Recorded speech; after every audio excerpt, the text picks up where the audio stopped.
नमस्कार मित्रों। महाकुंभ जो आम जनता के लिए लगा, महात्मा साधु संत के लिए लगा, लेकिन वाहवाही दिखाने के चक्कर में राजनेताओं ने, वीआईपीज ने इस महाकुंभ को पूरा चक्रव्यूह की तरह नष्ट कर दिया गया। एक चक्रव्यूह की तरह नाश दिया गया। न लोग बाहर जा सकते थे, ना लोग अंदर आ सकते थे। जो लोग अंदर आ जा रहे थे वो बाहर जा नहीं सकते थे। एक चक्रव्यूह की तरह यह महाकुंभ हो गया था। जो लोग तो वहां फंस गए थे और उनके पास कोई चारा नहीं था कि वह जाए तो आखिर में कहां जाए। और सिर्फ यह कैसे हुआ, तो उन वीआईपीज के चक्करों में लोगों की जानें जा रही थी, दम घुट रहे थे भी, और वीआईपी शाही स्नान कर रहे थे, अमर हो रहे थे। कोई चीख चिल्ला रहा था, किसी की सांस फूल रही थी, कोई साधुओं के हाथों से शाही स्नान कर रहा था। क्या यह शाही स्नान करके वह वीआईपीज अमर हो जाएंगे?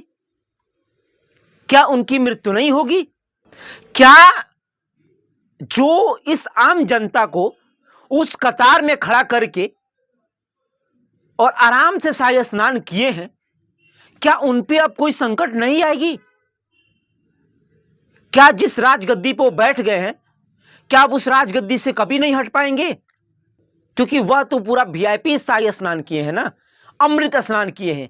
महाकुंभ का, मौनी अमावस्या का अमृत स्नान, वो भी साधुओं संत के हाथों के द्वारा। अमित शाह जी ने साधु संत के हाथों के द्वारा, जो साधुओं के द्वारा जो पूरा स्नान किया बेकायदे, अब तो अमर हो गए हैं। अब तो उनको कुछ होगी ही नहीं।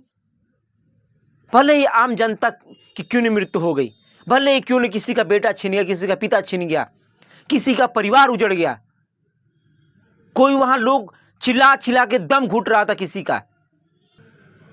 और इस शाही स्नान में ये भगदड़ जो हुआ, जो लोगों की जान गई, इसकी जिम्मेदारी आखिर कौन लेगा? उन मासूमों की जिम्मेदारी कौन लेगा जो चीख चीख कर जिसकी जान चली गई?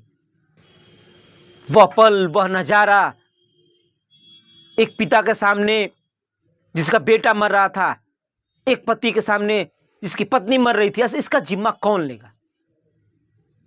इसका गुनहगार कौन है आखिर? क्योंकि महाकुंभ से पहले तो बहुत बड़ी बड़ी बातें हुई, प्रचार हुए, ड्रोन से अच्छे अच्छे पिक्चर दिखाए गए, वीडियोस दिखाए गए, फोटोज दिखाए गए, लेकिन जब वहां भगदड़ हुआ तो फिर क्यों नहीं वो सारी चीज दिखाई गई? उसको क्यों छुपा कर रखा गया?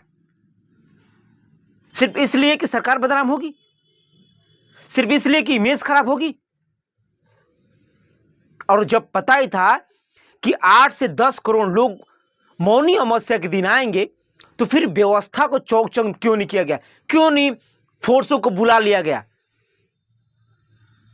जब वीआईपीज के चक्कर में जब बैरिकेडिंग की गई थी, लोगों को रोका गया था बैरिकेडिंग के चलते, जब श्रद्धालुओं के आंकड़े बढ़ रहे थे, तो फिर क्यों नहीं अंदाजा लगाया गया कि नहीं, भगदड़ सा माहौल हो सकता है? क्यों नहीं ध्यान दिया गया? और आखिर में क्या हुई? तो उन मासूमों की जान चली गई, उन आम जनता की जान चली गई। आप तो शाही स्नान करके निकल लिए। आप क्या जाने कि जिसका परिवार छीना है उससे क्या बीती है? इस बात का जरा से भी अंदाजा नहीं है। जिस तरीके से महाकुंभ के बड़े बड़े प्रचार प्रसार किए गए, बड़ी बड़ी बातें की गई, और अंत में हुआ तो बस यही।